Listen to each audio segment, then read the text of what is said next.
అండి ఈరోజు beetroot fry చేసుకుందాం. అండ్ ఫస్ట్ బీట్రూట్ని బాయిల్ చేసుకోవాలి. వాటర్లో బాగా కడిగి ఇలాగా చెక్కు తీసి తరుక్కుని వాటర్లో బాగా కడిగి సాల్ట్ వేసి బాయిల్ చేయాలి. బాయిల్ చేయడానికి ముందు ఇది ఆయిల్ ప్యాన్ ఉంది కాబట్టి ఫస్ట్ పోపు వేసేసుకుంటున్నాను.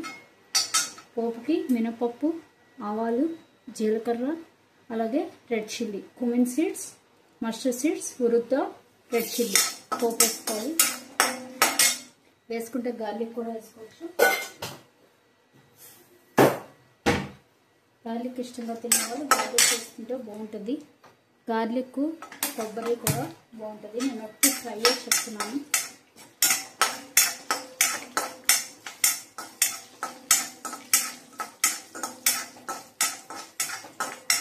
పోపు కూరలకి కొంచెం ఆయిల్ అయితే సరిపోద్ది, ఎక్కువ ఆయిల్ కన్నా.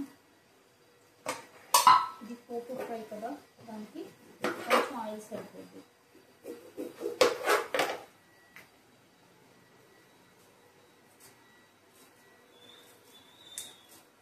డైరెక్ట్ పోపులో కూడా వేసుకోవచ్చు. లేదు అంటే కొంచెం మెత్తగా కావాలి అంటే కనుక మనం ఇలా ముందు బాయిల్ చేసేసుకుంటే బాగుంటుంది.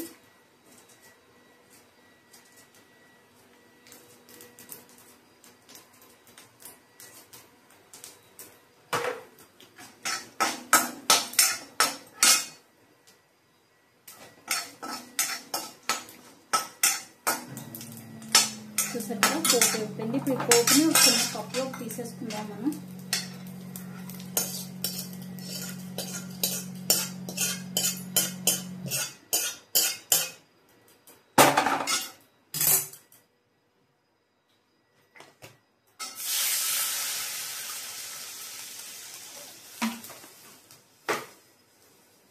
ఇందులో బీట్రూట్ వేసి బాయిల్ చేసుకోవాలి.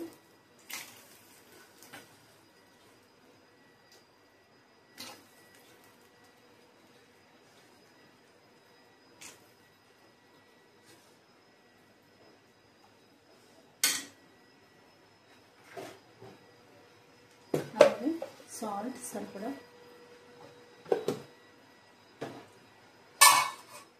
ఇది మూత పెట్టి బాయిల్ చేసుకోవాలి. పోపు ఇలాగా మనం తీసి పెట్టుకోవాలి పక్కన.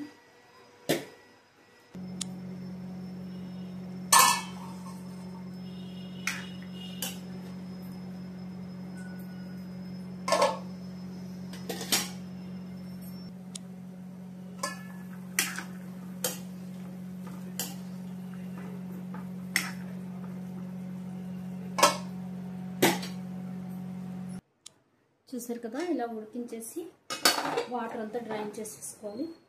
ఇలా అంటే మనకి మెత్తగా ఉడికిపోవాలి, అప్పుడే బాగుంటుంది. ఇప్పుడు ఉడికిపోయింది. వాటర్ కూడా రిమూవ్ చేస్తాం. ఇందులో మనం సాల్ట్ వేసి ఉడికించాం కదా, ఇలాగా మనకి మొక్క చక్కగా చిరిగిపోవాలి, అప్పుడే మనకి మెత్తగా ఉడికినట్టు. చూసారు కదా,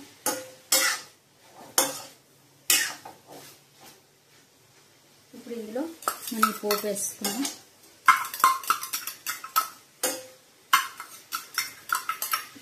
చెప్పాను కదా, కావాలనుకున్న వాళ్ళు ఇందులో వెల్లుల్లిపాయ కూడా వేసుకోవచ్చు. మీ వాసన నచ్చదంటే గార్లిక్ కూడా వేసుకోవచ్చు, అలాగే కొంచెం గరం మసాలా వేసుకోవచ్చు.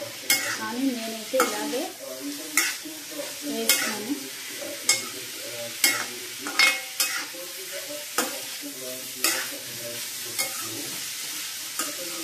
కొబ్బరి కూర కూడా వేసుకుంటే బాగుంటుంది. కొబ్బరి, గ్రీన్ చిల్లీ, కొంచెం జీరా మిక్సీ వేసేసి ఆ పౌడర్ ఆ కూర కూడా వేసుకుంటే బాగుంటుంది. చూసారు కదా, ఇలా పోపు వేసి